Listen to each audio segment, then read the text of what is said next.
Hi, and welcome, day 2. Today's about posing.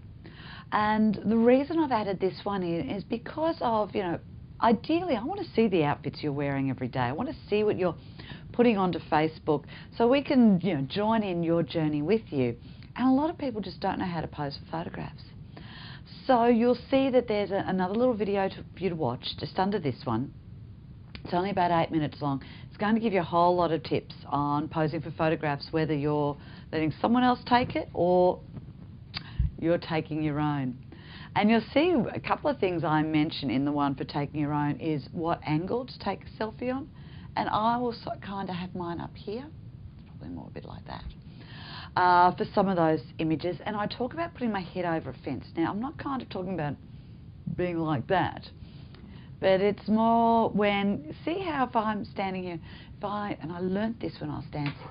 And let me share this with you. This is something that a professional speaker taught me once. Because I, as you might know, used to be a dancer. So I'd come out on stage like that. So when I was going out to talk to people, I'd sort of get there and I'd head up. Now, how welcoming do I look? So practice just when you're having a photo taken, rather than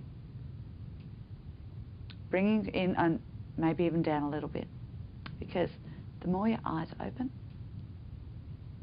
friend you look. And this is something else I saw. I'm just going to come in a little closer to this, because you can look there and then the squint can sometimes make you look a little nicer. I don't get it. I just keep them open. But anyway, that's today. Short one. And I can't wait to see what you're going to choose today to make you feel happy. See you later. See you tomorrow.